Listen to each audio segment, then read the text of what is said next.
우리가 그 살다 보면은 정말로 집안이 잘 돼야 모든 일이 다 잘 된다, 그런 말에서 가화만사성이라는 얘기를 많이 하잖아요. 근데 왕실이나 사가나 항상 보면은 자식들 문제 또는 그 자식들을 여우고 나서 새로운 사람이 들어오게 됨으로 인해서 가족의 어떤 화목이 그냥 깨진다거나 뭐 그런 경우가 상당히 많았던 것 같아요.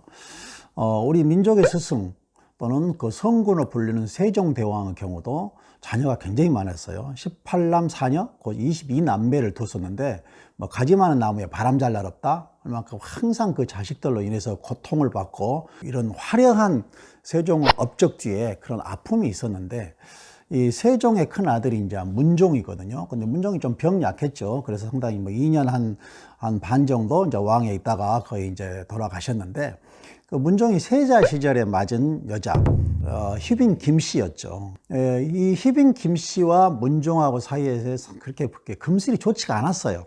근데 대체적으로 이게 세자나 이렇게 세자 빈들하고 금실이 별로 좋지 않습니다. 특히 왕과 그 왕비하고 사이도 금실이 별로 안 좋은 건 굉장히 많아요. 왜 그런지 아세요?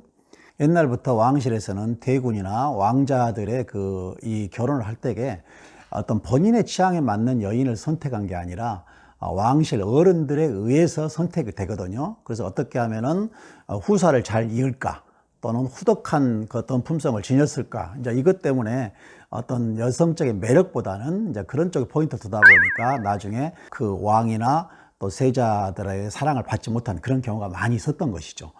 그러다 보니까 문종도 후궁과 정을 더 나눴고 또 관계를 하다 보니 거기에 이제 희빈 김씨는 굉장히 이제 질투가 일고 또 이제 한마디로 그냥 열을 받았겠죠.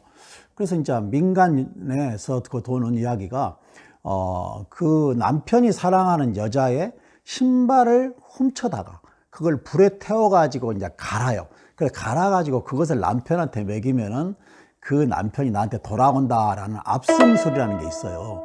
이것을 희빈 김씨가 하려다가 발각이 되는 거예요. 그래서 결국은 쫓겨나는 그런 사건이 생기게 됩니다. 그래서 세종의 첫 번째 며느리 희빈 김씨가 그렇게 쫓겨났던 그 사건은 굉장히 큰 사건이었습니다. 그리고 세종이 이제 두 번째 얻은 여인이 바로 그 순빈 봉씨라는 여자였는데, 이 여자가 내집인이었어요. 여러분, 조선시대 때 왕실에서 그것도 세종의 며느리가 내집인이었다. 이거 좀 굉장히 놀라운 이야기잖아요. 어느 정도느냐, 이 순빈 봉씨는 문종과 역시 또 금실이 좋지 않았었는데, 그러자 이제 이 순빈 봉씨는 다른 후궁과의 서로 이렇게 가깝게 지내는 그런 동성연애를 했다라고 그래요. 옛날에는 동성연애를 조실 때는 이제 그 대식이라는 말을 썼거든요. 그러면 대식이라는 것이 어떤 거냐면은 한자로 이렇게 쓸 수가 있어요. 이게 이제 대식인데,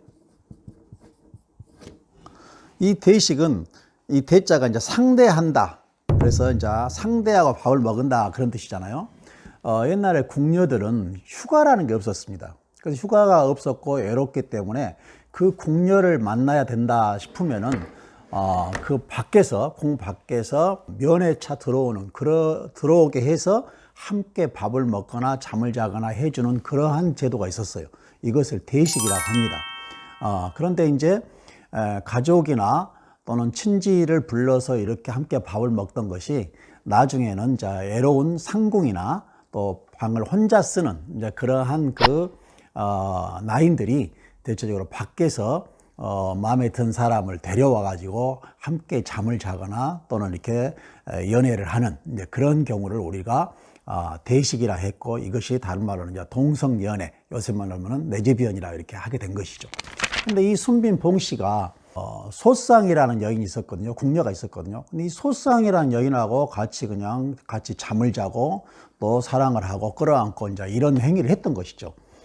그리고 또 그것뿐만이 아니라 이 소쌍이 또 단지라는 궁녀하고 또 이렇게 함께 또 동성연애 하는 그것을 보고 또 막 즐길 정도였다라고 그래요. 하여튼 희한한 취향을 가졌던 이 순빈 봉씨였는데, 이제 이것이 발칵 뒤집어지게 된 것이죠. 이것이 이제 알게 돼가지고 결국은 또 쫓겨나게 되는 그런 사건이 있었어요. 그래서 세종은 문종의 비인, 곧 며느리, 희빈 김씨 첫 번째 부인과 순빈 봉씨 두 번째 부인 둘 다 이렇게 쫓겨내는 이제 그런 아픔이 있었던 것이죠.